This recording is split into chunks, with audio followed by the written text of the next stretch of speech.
Hello, അമ്മ മനസ്സിൻ്റെ പുതിയൊരു എപ്പിസോഡിലേക്ക് എല്ലാവർക്കും സ്വാഗതം. ചാനൽ ആദ്യമായിട്ട് കാണുന്നവരാണെങ്കിൽ ഒന്ന് സബ്സ്ക്രൈബ് ചെയ്തിട്ട് ലൈക്ക് ചെയ്യണേ. അപ്പോൾ ചന്ദ്രികയ്ക്ക് മേക്കപ്പ് ചെയ്യാനുള്ള ആൾ വന്നിരിക്കുകയാണ്. ആ സമയത്ത് ലക്ഷ്മിയോട് ചന്ദ്രിക പറയുന്നുണ്ട്, എന്താ അമ്മ ഞാനിതിനെ മേക്കപ്പൊക്കെ ചെയ്യുന്നത്, ഞാനെന്താ സിനിമയിൽ അഭിനയിക്കാൻ പോവുകയാണോ? ഞാൻ വെറും പൗഡർ മാത്രം ഇട്ടോളാം അമ്മ. അതൊന്നും പറ്റില്ല, ഇന്ന് നീ മേക്കപ്പ് ചെയ്തേ പറ്റൂ. ലക്ഷ്മി ചന്ദ്രികയോട് വാശി പിടിച്ച് പറയാണ്. എന്നിട്ട് മേക്കപ്പ് ചെയ്യാൻ വന്ന ആളോട് പറയുന്നുണ്ട്, ഇങ്ങോട്ട് നോക്കൂ, ഇന്ന് ചന്ദ്രികയെ സൂപ്പറായിട്ട് മേക്കപ്പ് ചെയ്യണം. വന്നിരിക്കുന്ന എല്ലാ ആൾക്കാരുടെയും കണ്ണ് ചന്ദ്രികയുടെ മേലെ തന്നെ ആയിരിക്കണം. അത്രയും ഭംഗിയായിട്ട് വേണം ചന്ദ്രികയെ മേക്കപ്പ് ചെയ്യാൻ വേണ്ടിയിട്ട്. ഓക്കെ മാഡം, നിങ്ങൾ പറഞ്ഞതുപോലെ തന്നെ ചെയ്യാം, അവർ പറയുന്നുണ്ട്. അപ്പോഴും ചന്ദ്രിക ഇങ്ങനെ വെപ്രാളത്തോടെ പറയാണ്, അയ്യോ അമ്മ, അതൊന്നും വേണ്ട അമ്മ, അങ്ങനെ വേണ്ടാന്നൊന്നും പറയേണ്ട ആവശ്യമില്ല. നീ വന്ന് ഇവിടെ അനങ്ങാതെ ഇരിക്കാൻ നോക്ക്. ചന്ദ്രികയെ ലക്ഷ്മി തന്നെ പിടിച്ചു വരുത്തി അവിടെ ഇരുത്തുകയാണ്. നല്ല സുന്ദരിയായിട്ട് മേക്കപ്പ് ചെയ് എന്ന് പറയാണ്. ആ സമയത്ത് ചന്ദ്രിക അവിടെ പിടിച്ചിരുത്തിയ സമയത്ത് ആ മേക്കപ്പിന് വന്ന ആൾ പറയുന്നുണ്ട്, ഞാൻ നിങ്ങൾക്ക് ഓവറായിട്ടൊന്നും മേക്കപ്പ് ചെയ്യില്ല, വളരെ മൈൽഡായിട്ടേ ചെയ്യുള്ളൂ. നിങ്ങളിപ്പം തന്നെ എത്രയോ അധികം സുന്ദരിയാണ്, അതിനേക്കാളും കുറച്ചുകൂടി സുന്ദരിയായിട്ട് തോന്നും, അത്രയേ ഉള്ളൂ, മനസ്സിലായോ? ശരി, എങ്കിൽ നിങ്ങൾ രണ്ടുപേരും മേക്കപ്പ് ചെയ് എന്ന് പറഞ്ഞിട്ട് ലക്ഷ്മി പുറത്തേക്ക് പോവുകയാണ്. അപ്പോൾ ആദ്യം തന്നെ ഫേസ് പാക്കാണ് അവർ ഉണ്ടാക്കിയിട്ടുള്ളത്. അത് ചന്ദ്രികയുടെ മുഖത്തിടാൻ വേണ്ടി പോകുമ്പോൾ അവൾ പറയുന്നുണ്ട്, ഏയ് ഇതൊന്നും വേണ്ടാന്നേ, ഇതിനെക്കൊണ്ട് നിങ്ങൾക്ക് ഒരു പ്രശ്നവും ഉണ്ടാവില്ല, ഇത് നിങ്ങളുടെ കളറിന് ചേരുന്ന രീതിയിലേ ഞാൻ ഇടട്ടെ എന്ന് ചോദിച്ചപ്പോൾ ചന്ദ്രിക സമ്മതിക്കുകയാണ്. അങ്ങനെ ആദ്യം തന്നെ അവളുടെ മുഖത്ത് ആ ഒരു ഫേസ് പാക്കാണ് ഇടുന്നത്. അതിനുശേഷം 2 കക്കിരി കഷ്ണം എടുത്ത് വെച്ചിട്ട് അവളുടെ കണ്ണുകൾക്ക് മേലെ വെക്കുന്നുണ്ട്. ആ ഫേസ് പാക്ക് ഉണങ്ങുന്നത് വരെ വെയിറ്റ് ചെയ്യേണ്ട ആവശ്യമുണ്ടായിരുന്നു. ചന്ദ്രയ്ക്കാണെങ്കിൽ ഇതൊക്കെ പുതിയൊരു അനുഭവം ആയതുകൊണ്ട് അവൾ ആ സ്ത്രീ പറയുന്നത് പോലെ അനുസരിച്ചിരിക്കുകയാണ്. അപ്പോഴാണ് സിദ്ധു അങ്ങോട്ടേക്ക് വരുന്നത്. ചന്ദ്രയെ ശരിക്കും പറഞ്ഞാൽ കണ്ണിന് ആ ഒരു തണുപ്പൊക്കെ കിട്ടുന്നത് കാരണം ചെറുതായിട്ടൊന്ന് മയങ്ങിപ്പോയ അവസ്ഥയിലാണ് ഉണ്ടായിരുന്നത്. സിദ്ധു വന്ന സമയത്ത് ആ സ്ത്രീ സാർ എന്ന് പറഞ്ഞപ്പോഴേക്കും സിദ്ധു വേഗം വായി പൊത്തുവാണ്, ഇങ്ങനെ സംസാരിക്കരുതെന്ന് പറഞ്ഞിട്ട് കാണിക്കുന്നുണ്ട്. ശരി സാർ എന്നവർ ശബ്ദം താഴ്ത്തി പറയാണ്. ഞാൻ നോക്കിക്കോളാം, നിങ്ങൾ പുറത്തേക്ക് പോയിക്കോ എന്ന് പറഞ്ഞിട്ട് അവരെ പുറത്തേക്ക് വിടുകയാണ്. ചന്ദ്രികയാണെങ്കിൽ സിദ്ധു അവിടെ വന്നത് അറിഞ്ഞിട്ടുണ്ടായിരുന്നില്ല. അവർ പോയപ്പോൾ സിദ്ധു ചുറ്റിലും നോക്കുകയാണ്. അവരുടെ മേക്കപ്പിൻ്റെ ആ ഒരു സാധനത്തിൽ നിന്ന് അവന് കൺമഷി, അതായത് ഐലൈനർ എടുക്കുകയാണ്. എന്നിട്ട് ചന്ദ്രിക അവിടെ നന്നായിട്ട് മയങ്ങി കിടക്കുന്ന പോലെയാണ് ഉള്ളത്. അവൾ അറിയാതെ അവളുടെ പുരികത്തിന് മുകളിലൊക്കെ കട്ടി കൂട്ടി വരയ്ക്കുകയും അതിനുശേഷം കൺമഷി എടുത്തിട്ട് നെറ്റിയിൽ ഒരു തരം കോലം കെട്ടിക്കുകയാണ് ചന്ദ്രികയെ. കരി വെച്ച് ചന്ദ്രികയ്ക്ക് മീശയൊക്കെ വരച്ചു കൊടുത്തിട്ടുണ്ട്. അപ്പോൾ ചന്ദ്രിക ചോദിക്കുന്നുണ്ട്, കഴിഞ്ഞിട്ടില്ലേ ഇനിയും? സിദ്ധു ശബ്ദം മാറ്റിയിട്ട് പറയാണ്, കുറച്ച് നേരം കൂടെ കാത്തു നിൽക്ക്. ശരി. അപ്പോൾ സിദ്ധുവിനാണെങ്കിൽ ഇതൊന്നും ചെയ്തിട്ടും മതിയായിട്ടില്ല, ഇനി എങ്ങനെയാണ് ഒന്നുകൂടെ അഴക് കൂട്ടുക എന്ന് പറഞ്ഞിട്ട് അവനിങ്ങനെ ചുറ്റിലും നോക്കുവാണ്. അതിനുശേഷം അവിടെ ഉള്ളൊരു മേക്കപ്പിൻ്റെ ബോക്സിൽ നിന്ന് വൈറ്റ് കളർ എടുത്തിട്ട് ചന്ദ്രികയുടെ പല്ലിന് നേരെ വെക്കുകയാണ്. അതായത് കാണുമ്പോൾ ശരിക്കും ഡ്രാക്കുളയെ പോലെ തോന്നിക്കുന്ന രീതിയിൽ പല്ല് വരഞ്ഞു കൊടുക്കുകയാണ്. ഒരുപാട് നേരമായില്ലേ, ഇനിയും കഴിഞ്ഞില്ലേ? ചന്ദ്രിക ചോദിച്ചപ്പോൾ സിദ്ധു ഒന്നും മിണ്ടുന്നില്ല. അങ്ങനെ അവളൊരു കോലം കെട്ടിച്ചിട്ട് സിദ്ധു കളിയാക്കി ചിരിച്ചുകൊണ്ട് അവിടുന്ന് പോവുകയാണ്. അതിനുശേഷമാണ് ആ മേക്കപ്പ് ചെയ്യുന്ന സ്ത്രീ അകത്തേക്ക് വരുന്നത്. സിദ്ധു ചന്ദ്രികയെ ആക്കി വെച്ചത് കണ്ടിട്ട് അവർക്കും ചിരി വരുന്നുണ്ടായിരുന്നു. അപ്പോൾ ചന്ദ്രിക ചോദിക്കുന്നുണ്ട്, ചേച്ചി ഇനിയും കഴിഞ്ഞിട്ടില്ലേ? ആ കഴിഞ്ഞു, എങ്കിൽ വാഷ് ചെയ്യാലോ അല്ലേ? ഞാനും എൻ്റെ മുഖം ഒന്ന് കാണട്ടെ ഇപ്പം എങ്ങനെയുണ്ടെന്ന്. എൻ്റെ മുഖം ഇപ്പം എങ്ങനെയുണ്ടെന്ന് നോക്കാൻ എനിക്ക് തന്നെ ആഗ്രഹം തോന്നുന്നുണ്ട് എന്ന് പറഞ്ഞ് ചന്ദ്രിക കണ്ണിന് മുകളിൽ വെച്ചിട്ടുണ്ടായിരുന്ന ആ ഒരു കക്കിരി എടുത്ത് മാറ്റുകയാണ്. എന്നിട്ട് കണ്ണാടിയിൽ അവളെ കണ്ടതും അവൾ തന്നെ ശരിക്കും ഞെട്ടിപ്പോയി ചാടി എഴുന്നേൽക്കുകയാണ്. കാരണം പല്ലൊക്കെ വരഞ്ഞിട്ട് ഒരു കോല ആയിട്ടുണ്ടായിരുന്നു. അത് കണ്ടിട്ട് ആ മേക്കപ്പ് ചെയ്യാൻ വന്ന ചേച്ചി പൊട്ടിച്ചിരിക്കുകയാണ്. അയ്യോ എന്താ പറ്റിയെന്ന് പറഞ്ഞിട്ട് അവൾ അലറിക്കരയുന്നുണ്ട്. ചന്ദ്രികയുടെ ശബ്ദം കേട്ടിട്ടാണ് ലക്ഷ്മിയും ജാനകിയും മലരും ഒക്കെ അങ്ങോട്ടേക്ക് വരുന്നത്. മലരാണെങ്കിൽ അമ്മയെ കണ്ടിട്ട് പേടിച്ച് ഞെട്ടിവിറച്ച് കരയുകയാണ്, പിശാശ് എന്നൊക്കെ പറഞ്ഞിട്ട്. അതുപോലെ തന്നെ ജാനകിയും ലക്ഷ്മിയും ഒക്കെ ഭയന്നിട്ടുണ്ടായിരുന്നു ചന്ദ്രികയുടെ കോലം കണ്ടിട്ട്. അമ്മ എന്നൊക്കെ പറഞ്ഞ് മലര് കരയാണ്. ചന്ദ്രികയും ഒക്കെ ബഹളം വെക്കുന്നുണ്ട്. അവരുടെ ശബ്ദം കേട്ടിട്ടാണ് സിദ്ധു അങ്ങോട്ടേക്ക് വരുന്നത്. എന്താ പറ്റിയത്? അച്ഛാ പിശാശ് എന്നൊക്കെ മലര് പറഞ്ഞിട്ട് ചന്ദ്രികയെ കാണിച്ചു കൊടുക്കുകയാണ്. എവിടെ നോക്കട്ടെ എന്ന് പറഞ്ഞിട്ട് ചന്ദ്രികയെ നോക്കിയപ്പോൾ സിദ്ധുവും പേടിച്ച പോലെ അഭിനയിക്കുകയാണ്. അയ്യോ പിശാശ്. പിന്നെ എല്ലാവർക്കും മനസ്സിലായി ചന്ദ്രികയുടെ മുഖത്ത് ചിത്രം വരച്ചതാണെന്ന്. അപ്പോൾ ജാനകി ലക്ഷ്മിയൊക്കെ പൊട്ടിച്ചിരിക്കുകയാണ് അവളെ കണ്ടിട്ട്. സിദ്ധു ആണെങ്കിൽ മലറിന് പറഞ്ഞു കൊടുക്കുന്നുണ്ട്, ഏയ് ഇത് പിശാശൊന്നുമല്ലടാ, നിൻ്റെ അമ്മയാ, നോക്ക്. ഇത് അമ്മയാന്നോ? അതേടാ, ഇത് ഞാൻ തന്നെയാ. ചന്ദ്രിക പറഞ്ഞത് കേട്ടിട്ട് സിദ്ധു പൊട്ടിച്ചിരിക്കുകയാണ്. എന്നിട്ട് ചന്ദ്രികയോട് പറയുന്നുണ്ട്, ചന്ദ്രിക എന്തൊരു കഷ്ടം നോക്ക്, നിന്നെ കണ്ടിട്ട് മലര് തന്നെ പേടിക്കുകയാണ്. സത്യം പറഞ്ഞു കഴിഞ്ഞാൽ പ്രേതത്തിനെ പോലെ തന്നെ ഉണ്ട് എന്ന് പറഞ്ഞപ്പോൾ സിദ്ധുവിനെ അവിടെ തല്ലുകയാണ്. ഒന്ന് മിണ്ടാതിരിക്കും സർ. എന്തിനാണ് അവളിങ്ങനെ കളിയാക്കുന്നത്? ജാനകി ചോദിക്കുന്നുണ്ട്. അപ്പോൾ ചന്ദ്രികയാണെങ്കിൽ തിരിഞ്ഞിട്ട് ആ മേക്കപ്പ് ചെയ്യാൻ വന്നവരോട് പറയാണ്, എന്താ ചേച്ചി, എന്താ എന്നിങ്ങനെ ആക്കി വെച്ചത്? അയ്യോ ഞാൻ ചെയ്തതൊന്നുമല്ല, ഇത് സിദ്ധു സാർ ചെയ്തതാണ്. സാർ എന്താ സാർ ഇത്? അമ്മ നോക്കമ്മ, സിദ്ധു സാർ എന്നെ എന്തൊക്കെയാ കാട്ടി വെച്ചാൽ നോക്കിയേ. സിദ്ധു ആണ് ചെയ്തതെന്ന് പറഞ്ഞപ്പോൾ ലക്ഷ്മിയും ജാനകിയും ചിരിക്കുകയാണ് അവർക്കൊപ്പം ചേർന്നിട്ട്. അപ്പോൾ സിദ്ധു പറയുന്നുണ്ട്, ചന്ദ്രിക ഞാനൊരു കാര്യം പറയട്ടെ, നീ കല്യാണ മണ്ഡപത്തിൽ ഇതുപോലെ വന്നിരുന്നാൽ മതി, ഞാൻ ഇതുപോലെ തന്നെ നിനക്ക് താലി കെട്ടിക്കോളാം. സാർ എന്താ സാർ ഇങ്ങനെയൊക്കെ പറയുന്നത്, ഒന്ന് പൊയ്ക്കേ സാർ. അപ്പോൾ ജാനകി പറയാണ്, എടാ എന്തിനാടാ എൻ്റെ മരുമോളെ ഇങ്ങനെ അലങ്കോലാക്കി വെച്ചത്, നിനക്ക് എത്രത്തോളം അഹങ്കാരം ഉണ്ടായിട്ടാണ് നീ ഇങ്ങനെ ചെയ്തത്. ചന്ദ്രിക ആ കൺമശി എടുക്ക്, അവൻ്റെ മുഖത്തും നമുക്ക് ഇതുപോലെ തന്നെ വരഞ്ഞു കൊടുക്കാം. അപ്പോൾ ചന്ദ്രികയും കട്ടക്ക് നിൽക്കുകയാണ്. അതൊന്നും പറ്റില്ല എന്നും പറഞ്ഞ് സിദ്ധു ഓടി രക്ഷപ്പെടാൻ നോക്കുമ്പോഴേക്കും കസേരയൊക്കെ എടുത്തിട്ട് ലക്ഷ്മിയും മലരും ചന്ദ്രികയൊക്കെ ചേർന്ന് സിദ്ധുവിനെ പിടിച്ചവിടെ ഇരുത്തുകയാണ്. അമ്മ എന്തിനാ അമ്മ, അതൊന്നും വേണ്ടമ്മ, പറയാമ്മ വേണ്ടമ്മ എന്നൊക്കെ പറഞ്ഞിട്ട് സിദ്ധു ഇങ്ങനെ ബഹളം വെക്കുകയാണ്. അപ്പോൾ ജാനകി തന്നെയാണ് നേതൃത്വം വഹിക്കുന്നത്. ചന്ദ്രിക ആ പൗഡർ എടുത്ത് അവൻ്റെ മുഖത്ത് നിറയെ ഇട്ട് കൊടുക്ക്. എന്നിട്ട് ലക്ഷ്മിയാണെങ്കിൽ സിദ്ധുവിനെ മുടി കെട്ടി കൊടുക്കുകയാണ്. ചന്ദ്രികയാണെങ്കിൽ സിദ്ധുവിൻ്റെ മുഖത്ത് പൗഡറൊക്കെ ഇട്ടിട്ട് ആ സമയം കൊണ്ട് ജാനകി അവന് മുഖത്ത് കരി വെച്ചൊക്കെ എഴുതുകയാണ്. അപ്പോൾ സിദ്ധു പറയുന്നുണ്ട്, ഇതൊക്കെ ഓവറാണ്, ഞാൻ ഇത്രയൊന്നും ചെയ്തിട്ടില്ല. ചന്ദ്രിക എങ്ങനെയാണോ സിദ്ധു കോലം കെട്ടിച്ചത് അതുപോലെ തന്നെ സിദ്ധുവിനെയും കോലം കെട്ടിക്കുകയാണ്. ഐബ്രോയുടെ മുകളിൽ കൂടെ വരികയും കണ്ണിൽ കൺമഷിട്ട് കൊടുക്കുകയും മുഖത്ത് പൗഡറും പൊട്ടും അതിനു പുറമെ ലിപ്സ്റ്റിക്കും ഒക്കെ ഇട്ട് സിദ്ധുവിനെ ഒരു കോലം കെട്ടിച്ചിട്ടുണ്ടായിരുന്നു. സിദ്ധു ശരിക്കും ചമ്മി എന്തോ കോലത്തിൽ നിൽക്കുകയാണ്. ചന്ദ്രികയുടെ അടുത്ത് വേലത്തരം കാണിച്ചതിന് ഇതാ നിനക്കുള്ള ശിക്ഷ, ജാനകി തന്നെയാണ് പറയുന്നത്. സിദ്ധു എല്ലാവരോടും കോപിച്ചുകൊണ്ട് അവിടുന്ന് പോവുകയാണ്. ആ സമയത്താണ് മഹേന്ദ്രനും വാസു അങ്ങോട്ടേക്ക് നടന്നു വരുന്നത്. പെട്ടെന്ന് സിദ്ധുവിനെ കണ്ടപ്പോൾ അവരും പേടിച്ചുപോയി. ജാനകി ഇതാരാ എന്ന് ചോദിച്ചു കേട്ടതും ജാനകി ലക്ഷ്മിയൊക്കെ പൊട്ടിച്ചിരിക്കുകയാണ്. ഇത് എന്ത് കോല എന്നൊക്കെ പറയുന്ന സമയത്ത് സിദ്ധു പറയുന്നുണ്ട്, അങ്കിൾ ഇത് ഞാനാണ് സിദ്ധു, ഈ പെണ്ണുങ്ങളൊക്കെ ചേർന്നിട്ട് എന്നെ അലങ്കോലാക്കിയതാണ്. എല്ലാവരും പൊട്ടിച്ചിരിക്കുകയാണ്. അപ്പോൾ മഹേന്ദ്രൻ ലക്ഷ്മിയോട് പറയുന്നുണ്ട്, ഇത് കല്യാണ പയ്യനല്ലേ, എന്താ നിങ്ങളെല്ലാവരും ചേർന്ന് ഇങ്ങനെ ആക്കി വെച്ചത്, നിങ്ങൾ ആദ്യം ഒന്ന് ഇങ്ങോട്ടേക്ക് വാ. ലക്ഷ്മി മഹേന്ദ്രനെയും വാസുവിനെയും വിളിക്കുകയാണ്. സിദ്ധാർത്ഥന് ഇട്ടുകൊടുത്തതുപോലെ നിങ്ങൾക്കും നല്ല അഴകായിട്ട് മേക്കപ്പ് ഇട്ട് തരാം. അയ്യയ്യോ ഞങ്ങളില്ലേ എന്നും പറഞ്ഞിട്ട് അവർ രണ്ടുപേരും ഓടുകയാണ്, കൂട്ടത്തിൽ സിദ്ധു. അത് കണ്ട് എല്ലാവരും പൊട്ടിച്ചിരിക്കുന്നുണ്ട്. അപ്പോൾ മലറിനോട് ചന്ദ്രിക ചോദിക്കുകയാണ്, മലർ നിനക്കിട്ട് തരട്ടെ. അയ്യോ വേണ്ടമ്മ എന്നും പറഞ്ഞിട്ട് മലരും രക്ഷപ്പെടുകയാണ്. മേഘ ഫോൺ വന്നപ്പോൾ തിരിഞ്ഞ് നോക്കിയിട്ടാണ് വീട്ടിൻ്റെ പുറത്തേക്ക് ഇറങ്ങുന്നത്. എന്നിട്ട് ഫോൺ എടുക്കുകയാണ്. അപ്പോൾ അവളുടെ കൂട്ടുകാരനായിട്ടുള്ള വിമലാണ് വിളിക്കുന്നത്. പറ വിമൽ, സിദ്ധുവിൻ്റെ മാസ്ക് റെഡി ആയിട്ടുണ്ട്, നീ മഹേഷിനെയും കൂട്ടിക്കൊണ്ട് വാ. മാസ്ക് മഹേഷിൻ്റെ ഫേസിൽ അപ്ലൈ ചെയ്ത് നോക്കാം. ഓ റെഡിയായോ, എങ്കിൽ ഞാൻ എത്രയും പെട്ടെന്ന് തന്നെ മഹേഷിനെയും കൂട്ടിക്കൊണ്ട് വരാം. അല്ല മാസ്ക് എങ്ങനെയുണ്ട്, നീ നേരിട്ട് വന്ന് കണ്ടു നോക്ക്, നീ തന്നെ അത്ഭുതപ്പെട്ടു പോവും. നീ കാണിച്ചു തന്ന ഫോട്ടോയിലുള്ള എക്സാക്റ്റ് സിദ്ധു തന്നെയായിട്ടാണ് ഞാനത് ചെയ്തിട്ടുള്ളത്. ഓ സൂപ്പർ, ഞാൻ ഇപ്പം തന്നെ മഹേഷുമായിട്ട് അങ്ങോട്ടേക്ക് വരാം. ശരി വാ. മേഘ മഹേഷിനെ വിളിച്ചിട്ട് പറയുന്നുണ്ട്, സിദ്ധാർത്ഥിൻ്റെ മാസ്ക് റെഡിയായെന്ന് ഇപ്പോൾ വിമല വിളിച്ച് പറഞ്ഞിട്ടുണ്ടായിരുന്നു. എന്നോട് എത്രയും പെട്ടെന്ന് നിന്നെയും കൂട്ടിക്കൊണ്ട് അങ്ങോട്ടേക്ക് പോകാനാണ് പറഞ്ഞിട്ടുള്ളത്.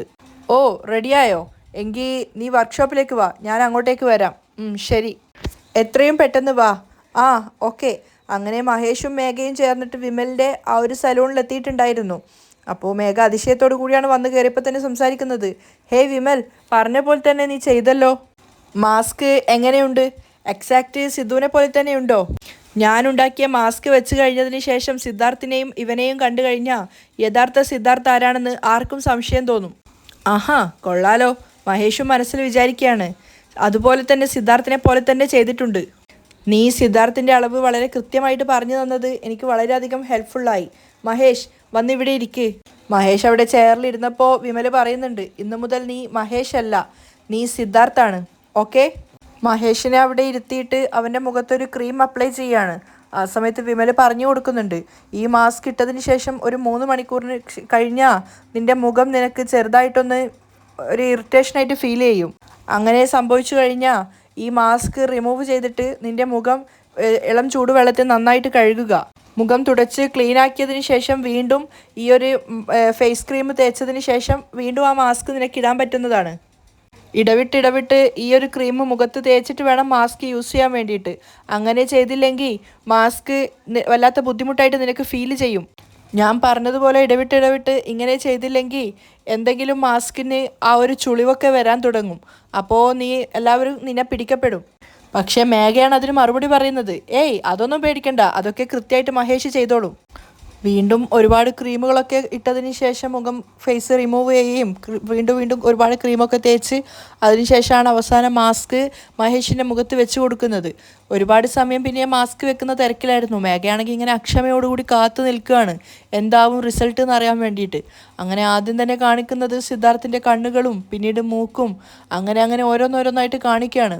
അവസാനമാണ് ഫേസ് റിവീലായി കാണിക്കുന്നത്. ശരിക്കും അത്ഭുതകരമാകുന്ന രീതിയിൽ സിദ്ധാർത്ഥിൻ്റെ ഫേസായിട്ട് തന്നെ വന്നിട്ടുണ്ടായിരുന്നു. അപ്പോൾ അതിലൂടെ കാണുന്ന കണ്ണുകൾ മഹേഷിൻ്റെതാണല്ലോ. അപ്പോൾ അവൻ അതിശയത്തോടു കൂടിയാണ് ഇങ്ങനെ കണ്ണാടിയിൽ നോക്കി നിൽക്കുന്നത്. കാരണം അവന് തന്നെ വിശ്വസിക്കാൻ സാധിക്കുന്നില്ല. അവന് യഥാർത്ഥത്തിൽ സിദ്ധാർത്ഥ ആയതുപോലെയാണ് അവന് തോന്നുന്നത്. മഹേഷിന് ശരിക്കും അവൻ്റെ അതിശയം അടക്കാൻ സാധിക്കുന്നില്ല. കണ്ണും മൂക്കും വായും അങ്ങനെ ഓരോന്നോരോന്ന് മാറി തൊട്ട് നോക്കുകയാണ്. അതിനേക്കാളും അതിശയായിരുന്നു മേഘയ്ക്ക്. കാരണം തൻ്റെ കൺമുന്നിലുള്ളത് ഇപ്പോൾ മഹേഷല്ല സിദ്ധാർത്ഥാണ് എന്ന് തന്നെ അവൾക്ക് തോന്നിപ്പോയിട്ടുണ്ടായിരുന്നു. മഹേഷ് ഇങ്ങനെ തൊട്ട് തൊട്ട് നോക്കിയതിന് ശേഷം എഴുന്നേക്കുകയാണ്. എന്നിട്ട് രണ്ടുപേരും വിമലിനെ നോക്കുന്നുണ്ട് അതിശയം അടക്കാനാവാതെ. വിമലും സക്സസ് ആയില്ല എന്നൊരർത്ഥത്തിൽ അവരെ നോക്കുവാണ്. അപ്പോൾ മഹേഷ് തിരിഞ്ഞു നിന്നിട്ട് അയാളോട് സംസാരിക്കുകയാണ്. ഏയ് സത്യമായിട്ടും എനിക്ക് വിശ്വസിക്കാൻ സാധിക്കുന്നില്ല. സിദ്ധാർത്ഥിൻ്റെ പ്രതിരൂപമായിട്ട് ഞാൻ മാറിയതുപോലെയാണ് എനിക്ക് തോന്നുന്നത്. സത്യം പറഞ്ഞാൽ കുറച്ചു പോലും ഡിഫറെൻ്റ് എനിക്ക് മനസ്സിലാക്കാൻ പറ്റുന്നില്ല. അപ്പോൾ മേഘയും പറയുന്നുണ്ട്, സത്യമാണ് വിമൽ, നീ പറഞ്ഞപ്പോൾ പോലും ഞാൻ ഇത്രയധികം വിശ്വസിച്ചിട്ടുണ്ടായിരുന്നില്ല. എന്നാൽ ഇപ്പം എൻ്റെ കണ്ണുകളെ തന്നെ എനിക്ക് വിശ്വസിക്കാൻ സാധിക്കുന്നില്ല. മഹേഷ് ശരിക്കും സിദ്ധാർത്ഥിനെ പോലെ തന്നെയുണ്ട്. സംസാരം മാത്രമാണ് മഹേഷിൻ്റെ സൗണ്ടായിട്ട് വരുന്നത്. ബാക്കി യഥാർത്ഥത്തിൽ കാണാൻ സിദ്ധാർത്ഥിനെ പോലെ തന്നെ ഉണ്ടായിരുന്നു. മഹേഷ് ആണെങ്കിൽ അപ്പോഴും തൻ്റെ ശരീരത്തിലുണ്ടായിരുന്ന ആ ഒരു മാസ്കിലും ആ ഒരു ഇതൊക്കെ തൊട്ട് തൊട്ട് നോക്കിയിട്ട് ഇങ്ങനെ ഉറപ്പിക്കുകയാണ് താൻ ആൾ മാറിയിരിക്കുകയാണെന്നുള്ളത്. അപ്പോൾ വിമൽ പറയുന്നുണ്ട്, ഞാൻ പറഞ്ഞ കാര്യം മനസ്സിലുണ്ടാവണം. 3 മണിക്കൂറിൽ ഇടവിട്ട് ഒരു തവണ ഈ ഒരു മാസ്ക് അഴിച്ചിട്ട് മുഖമൊക്കെ വാഷ് ചെയ്യണം ഇളം ചൂടുവെള്ളത്തിൽ. അതിനുശേഷം ഈ ഒരു ക്രീം മുഖത്ത് അപ്ലൈ ചെയ്തിട്ട് അത് തുടച്ച് കളയുക. എന്നിട്ട് ഞാൻ ചെയ്ത ഓരോരോ കാര്യങ്ങളും അതുപോലെ ചെയ്തതിന് ശേഷം മാത്രമേ ഈ മാസ്ക് വീണ്ടും വെക്കാൻ പാടുള്ളൂ. ഇന്നാ ഈ ക്രീം നിൻ്റെ കയ്യിലിരുന്നോട്ടെ എന്ന് പറഞ്ഞിട്ട് തൻ്റെ കയ്യിലുണ്ടായിരുന്ന ആ ഒരു ക്രീം മഹേഷിൻ്റെ കയ്യിൽ ഏൽപ്പിക്കുകയാണ്. അപ്പോൾ മേഘ മഹേഷിനോട് പറയാണ്, കൺഗ്രാജുലേഷൻസ് സിദ്ധു. മേഘ, എനിക്കൊരു സംശയം. എൻ്റെ ഫേസൊക്കെ മാറി, പക്ഷെ എൻ്റെ ശബ്ദം ഇപ്പോഴും മഹേഷിൻ്റെ തന്നെയാണല്ലോ. അതിന് ഒരു വഴിയുണ്ട്. നിൻ്റെയും ചന്ദ്രികയുടെയും കല്യാണം കഴിയുന്നത് വരെ നീ വായ തുറക്കണ്ട. മഹേഷിന് അതൊരു ചെറിയ സംശയമായിരുന്നു. അപ്പോൾ വിമലും അത് തന്നെയാണ് പറയുന്നത്. ആരെന്തൊക്കെ ചോദിച്ചാലും ഓക്കെ ഇല്ല എന്നൊക്കെ മാത്രം പറഞ്ഞാൽ മതി. ഇനി അത്രയൊക്കെ സംസാരിച്ചിട്ടും ആർക്കെങ്കിലും സംശയം വരികയാണെങ്കിൽ ത്രോട്ട് ഇൻഫെക്ഷൻ ആണെന്ന് പറഞ്ഞാൽ മതി. ശരി, അത് ഞാൻ നോക്കിക്കോളാം. ആരെങ്കിലും എന്തെങ്കിലും സംശയം ചോദിച്ചു കഴിഞ്ഞാൽ ത്രോട്ട് ഇൻഫെക്ഷൻ ആണെന്ന് ഞാൻ ആംഗ്യം കാണിച്ചു കൊടുത്തോളാം. അപ്പോൾ മേഘ വിമലിനോട് പറയുന്നുണ്ട്, ഒരുപാട് നന്ദിയുണ്ട് വിമൽ. ഇതിനു വേണ്ടി നീ ഒരുപാട് ചിലവാക്കിയിട്ടുണ്ടെന്ന് എനിക്കറിയാം. പക്ഷേ ഇപ്പോൾ നിനക്ക് തരാനുള്ള പണം എൻ്റെ കയ്യിലില്ല. പക്ഷേ തീർച്ചയായിട്ടും ഒരു ദിവസം ഞാൻ നിൻ്റെ പേയ്മെൻറ്റ് സെറ്റിൽ ചെയ്യും. അതൊന്നും സാരമില്ല മേഘ, നീ എനിക്ക് ഒരുപാട് സഹായങ്ങൾ ചെയ്തിട്ടുണ്ട്. അതിനുള്ള ഒരു പ്രത്യുപകാരമായിട്ട് ഞാനിത് കണ്ടോളാം. ശരി, എങ്കിൽ ഇപ്പോൾ ഞങ്ങൾ പോവുകയാണ്. ഓക്കെ. അങ്ങനെ മേഘയും മഹേഷും കൂടെ പുറത്തേക്ക് വരികയാണ്. പുറത്തിറങ്ങിയിട്ട് മഹേഷ് തൻ്റെ കൈകളും അതുപോലെ തന്നെ ഫേസും ഒക്കെ ഇങ്ങനെ തൊട്ട് തൊട്ട് നോക്കിയിട്ട് അവൻ്റെ അതിശയം ഇങ്ങനെ കാണിച്ചുകൊണ്ടേയിരിക്കുകയാണ്. അപ്പോൾ മേഘ വന്നിട്ട് പറയുന്നുണ്ട്, അഭിനന്ദനങ്ങൾ മഹേഷ്, നീ ഇപ്പോൾ ചന്ദ്രികയുടെ കഴുത്തിൽ താലി കെട്ടാൻ വേണ്ടി പോവുകയാണ്. താങ്ക്സ് മേഘ. എന്തോ ചന്ദ്രികയെ എനിക്ക് കിട്ടില്ല എന്ന് ഞാൻ വല്ലാതെ ഭയന്നിട്ടുണ്ടായിരുന്നു. ഇപ്പോൾ നീ കാരണം തന്നെ എനിക്കതൊരു വഴി കിട്ടി. മഹേഷ്, ഇനിയാണ് നമ്മൾ ശ്രദ്ധയോടുകൂടി നിൽക്കേണ്ടത്. കല്യാണത്തിന് മുമ്പ് എങ്ങനെയെങ്കിലും നമ്മൾ സിദ്ധുവിനെ തട്ടിക്കൊണ്ടു പോയിരിക്കണം. അങ്ങനെയാണെങ്കിൽ മാത്രമേ നിനക്ക് മണ്ഡപത്തിനകത്തേക്ക് കയറി ചന്ദ്രികയുടെ കഴുത്തിൽ താലി കെട്ടാൻ പറ്റുള്ളൂ. അതിനുള്ള വഴി നമ്മൾ എത്രയും പെട്ടെന്ന് തന്നെ കണ്ടുപിടിക്കണം. മഹേഷും അത് അംഗീകരിക്കുകയാണ്. മഹേഷല്ല, ഇപ്പോൾ പുറത്തുനിന്ന് കാണുമ്പോൾ സിദ്ധാർത്ഥാണ്. ശരി, വാ പോവാം. മനോഹരം വീട്ടിന് പുറത്തിരുന്നിട്ട് ഇങ്ങനെ ഓരോ സന്തോഷിച്ചിട്ട് ചിരിച്ചുകൊണ്ടിരിക്കുകയാണ്. അപ്പോഴാണ് 2 കയ്യിൽ തൂക്കുപാത്രമായിട്ട് ചേച്ചി അങ്ങോട്ടേക്ക് വരുന്നത്. ഏയ് എരുമേ. എന്താ ചേച്ചി? അടുത്തുള്ള അമ്പലത്തിൽ അന്നദാനം നടക്കുന്നുണ്ട്. അതുകൊണ്ട് ഞാൻ അടുത്ത വീട്ടിൽ പോയിട്ട് 2 പാത്രം വാങ്ങിയിട്ട് വന്നതാണ്. വേഗം പോയിട്ട് ഇതിനകത്ത് നിറച്ചും അന്നദാനത്തിൻ്റെ ചോറ് വാങ്ങിയിട്ട് വാ. ഓ കൊണ്ടാ ചേച്ചി എന്നും പറഞ്ഞിട്ട് മനോഹരം വേഗം അത് വാങ്ങിക്കുകയാണ്. ഞാൻ വേഗം പോയി വാങ്ങിയിട്ട് വരാം. എത്രയും പെട്ടെന്ന് വാ. മനോഹരം അന്നദാനത്തിനുള്ള ചോറ് വാങ്ങിക്കാൻ പോയതും കാത്തിരിക്കുകയാണ് ചേച്ചി. മനോഹരനാണെങ്കിൽ പാട്ടൊക്കെ പാടിക്കൊണ്ടാണ് പോകുന്നത്. കൺമണി അൻപോട് കാതലെന്നാൻ എഴുതും കടിതമേ എന്നൊക്കെ പാടിക്കൊണ്ട് പോവുകയാണ്. അപ്പോഴാണ് ഇന്നലെ കണ്ടിട്ടുണ്ടായിരുന്ന പുഷ്പയെ റോഡിൽ വെച്ച് കാണുന്നത്. പുഷ്പ എന്ന് വിളിച്ചപ്പോഴേക്കും പുഷ്പയും പ്രണയത്തോടു കൂടി നോക്കുവാണ്. അപ്പോൾ മനോഹരം പറയുന്നുണ്ട്, നീ എന്തിനാ ഇങ്ങനെ കുടമൊക്കെ എടുത്തുകൊണ്ട് പോയി വല്ലാതെ കഷ്ടപ്പെടുന്നത്? ഞാൻ വേണമെങ്കിൽ അതിൽ വെള്ളം നിറച്ചിട്ട് നിൻ്റെ വീട് വരെ കൊണ്ടുതരട്ടെ. ഇങ്ങനെ ഇതുവരെ ആരും എന്നോട് ചോദിച്ചിട്ടില്ല. ഒരുപാട് നന്ദിയുണ്ട്. എന്താണെന്നറിയില്ല, നീ കഷ്ടപ്പെടുന്നത് കാണുമ്പോൾ എനിക്ക് വല്ലാത്ത സങ്കടം വരുവാണ്. എൻ്റെ കഷ്ടപ്പാട് നിങ്ങളുടെ കഷ്ടപ്പാടായിട്ട് നിങ്ങൾ കാണുന്നുണ്ടല്ലോ. നിങ്ങളുടെ മനസ്സ് എനിക്ക് വല്ലാതെ ഇഷ്ടപ്പെട്ടു. അത് കേട്ടത് മനോഹരൻ സന്തോഷത്തോടെ ചോദിക്കുകയാണ്, എന്നെ ഇഷ്ടപ്പെട്ടു എന്നാണോ? എനിക്കും നിന്നെ ഒരുപാട് ഇഷ്ടപ്പെട്ടു. ഞാനിപ്പോൾ ദ്രൗപദി അമ്മൻ കോവിൽ പോയിട്ട് അവിടെ അന്നദാനം നടക്കുന്നുണ്ടായിരുന്നു, അതും വാങ്ങിയിട്ട് വന്നതാണ്. നിനക്ക് വേണോ? നിനക്ക് എന്ത് സാധനമാണ് ഇഷ്ടം? എനിക്ക് പുളിർസാദം എന്ന് വെച്ചാൽ നന്നായിട്ട് ഇഷ്ടമാണ്. അതല്ലേ ഇതിനകത്തുള്ളത്. ഇന്നാ ഇത് എടുത്തോന്ന് പറഞ്ഞിട്ട് കയ്യിലുണ്ടായിരുന്ന ഒരു പാത്രം ആ ഒരു സ്ത്രീക്ക് കൊടുക്കുകയാണ്. അവർ വേഗം തന്നെ കയ്യിലുണ്ടായിരുന്ന കുടം മാറ്റി വെച്ചിട്ട് അതിൽ നിന്ന് ഒരു ഇത് വാങ്ങിക്കുന്നുണ്ടായിരുന്നു, തൂക്കുപാത്രം. പിന്നീട് നിങ്ങൾക്ക് എന്താ ഇഷ്ടം എന്ന് ചോദിച്ച സമയത്ത് എനിക്ക് ലെമൺ സാദവും നന്നായിട്ട് ഇഷ്ടമാണെന്ന് പറയുന്നുണ്ട്. അതും എൻ്റെ കയ്യിലുണ്ടല്ലോ, എനിക്ക് തൈര് സാദവും നല്ല ഇഷ്ടമാണ്. അയ്യോ, അതും എൻ്റെ കയ്യിലുണ്ട് എന്ന് പറഞ്ഞിട്ട് കയ്യിലുണ്ടായിരുന്ന തൂക്കുപാത്രം 2 പാത്രവും അവർക്ക് തന്നെ കൊടുക്കുകയാണ്. അവരുടെ കൈ തട്ടിയിട്ടാണ് ആ പാത്രം കൊടുക്കുന്നത്. ആ കൈ തട്ടിയിട്ടുണ്ടായിരുന്നത് കണ്ടപ്പോൾ മനോഹരന് വല്ലാത്ത സന്തോഷമാവുകയാണ്. അവരാണെങ്കിൽ കൊഞ്ചി കുഴഞ്ഞുകൊണ്ടാണ് സംസാരിക്കുന്നത്. എന്താ ഞാൻ ചോദിക്കുന്നതൊക്കെ നിങ്ങൾ എനിക്കിങ്ങനെ തരുന്നത്? താൻ ചോദിച്ചതൊക്കെ ഞാൻ തന്നു, ഇനി ഞാൻ ചോദിക്കുന്നത് താൻ തരുമോ? എന്താ വേണ്ടത്? എനിക്ക് തൻ്റെ മനസ്സ്. അത് പറഞ്ഞിട്ട് മനോഹരൻ പൊട്ടിച്ചിരിച്ചപ്പോൾ അവർക്കിങ്ങനെ നാണത്തോടെ നിൽക്കുകയാണ്. അത് ഞാൻ എപ്പോഴോ നിങ്ങൾക്ക് തന്നു കഴിഞ്ഞു. അങ്ങനെ അവർ രണ്ടുപേരും ഇങ്ങനെ പ്രേമിച്ച് സല്ലപിച്ചുകൊണ്ട് നിൽക്കുകയാണ്. അപ്പോഴാണ് ദൂരത്ത് നിന്ന് ചേച്ചി വിളിക്കുന്നത്, ഏയ് മനോഹരാന്ന്. പെട്ടെന്ന് കേട്ടപ്പോൾ മനോഹരൻ പേടിച്ചിട്ട് അവരോട് ബായ് ബായ് ബായ് ബായ് എന്നും പറഞ്ഞിട്ട് ഓടുവാണ്. അപ്പോൾ മനോഹരനെ ദൂരത്ത് നിന്ന് കണ്ടപ്പോൾ തന്നെ ചേച്ചി പറയുന്നുണ്ട്, മനോഹര വേഗം വാടാ, എനിക്ക് വല്ലാതെ വിശക്കുന്നടാ. അന്നദാനം വാങ്ങിയിട്ട് വരാൻ ഇത്രയധികം നേരം വേണോടാ, വേഗം വാ. അപ്പോഴാണ് മനോഹരൻ ഓർത്തത് തൻ്റെ കയ്യിലുണ്ടായിരുന്ന പാത്രങ്ങളൊക്കെ പുഷ്പക്ക് കൊടുത്തിരിക്കുകയാണ്. അയ്യോ ചേച്ചിക്കാണെങ്കിൽ വിശക്കുന്നു എന്ന് പറയുന്നുണ്ടല്ലോ. ഞാൻ വാങ്ങിച്ച അന്നദാനാണെങ്കിൽ പുഷ്പക്ക് കൊടുത്തും പോയല്ലോ. ഇനിയിപ്പോൾ ചേച്ചിയോട് എന്താ പറയുക? എടാ വേഗം വാ. മനോഹരൻ 2 കൈയും വീശിക്കൊണ്ട് വരികയാണ്. എന്നിട്ട് ചേച്ചിയോട് പറയുന്നുണ്ട്, ചേച്ചി ഞാൻ പോകുമ്പോഴേക്കും അന്നദാനമൊക്കെ കഴിഞ്ഞിട്ടുണ്ടായിരുന്നു ചേച്ചി. കഴിഞ്ഞുന്നോ? നീ പെട്ടെന്ന് പോയിട്ടില്ലേ? ആ, ഞാൻ പെട്ടെന്ന് പോയിട്ടുണ്ടായിരുന്നു. പക്ഷേ അവിടെ എനിക്ക് മുന്നേ വന്ന ആൾക്കാരുണ്ടായിരുന്നു, അതുകൊണ്ട് ഒക്കെ തീർന്നു പോയി ചേച്ചി. അയ്യോ, നീ അത് വാങ്ങിയിട്ട് വരുമല്ലോ എന്ന് കരുതിയിട്ട് ഞാൻ ഭക്ഷണം പോലും പാചകം ചെയ്തിട്ടില്ലടാ. അയ്യോ, ഇനി എന്താടാ ചെയ്യുക? ചേച്ചി അതിനെന്താ ചേച്ചി, അരി കഴുകിയിട്ട് കലത്തിലിട്, പെട്ടെന്ന് തന്നെ ഭക്ഷണം ആവുമല്ലോ, നമുക്ക് 2 പേർക്കും ചേർന്ന് കഴിക്കാം. അരിയോ? അരി ഇല്ലടാ മണ്ട, അരി ഇല്ലേ? ഇപ്പം ഇനി എന്താ ചെയ്യുക ചേച്ചി? മേഘയാണെങ്കിൽ ഈ കയ്യിൽ പണമില്ലെന്ന് പറഞ്ഞിട്ടാണ് പോയിട്ടുള്ളത്. ഇന്ന് നമ്മൾ പട്ടിണി കിടക്കേണ്ടി വരും. അപ്പോൾ മനോഹരൻ മനസ്സിൽ ചിന്തിക്കുകയാണ്, പ്രണയിച്ചതിൻ്റെ പേരിൽ ഒരു ദിവസം പട്ടിണി കിടക്കേണ്ടി വന്നാലും അതിൽ തെറ്റൊന്നുമില്ല. അപ്പോൾ മനോഹരൻ മനസ്സിൽ ചിന്തിക്കുകയാണ്, പ്രണയിച്ചതിൻ്റെ പേരിൽ ഒരു ദിവസം പട്ടിണി കിടക്കേണ്ടി വന്നാലും അതിൽ തെറ്റൊന്നുമില്ല. അപ്പോഴാണ് ചേച്ചി ശ്രദ്ധിക്കുന്നത്, മനോഹരൻ്റെ കയ്യിലേക്ക് താൻ കൊടുത്തുവിട്ട പാത്രം ഇല്ല. ഡാ, അന്നദാനം ഇല്ല, ശരി തന്നെ, ഞാൻ തന്നുവിട്ട പാത്രം ഇവിടെ. അപ്പോഴാണ് മനോഹരൻ അത് ചിന്തിച്ചത്. അയാളിങ്ങനെ ഞെട്ടി നിൽക്കുകയാണ്. അവിടെയാണ് ഇന്നത്തെ എപ്പിസോഡ് വൈൻഡപ്പ് ചെയ്യുന്നത്.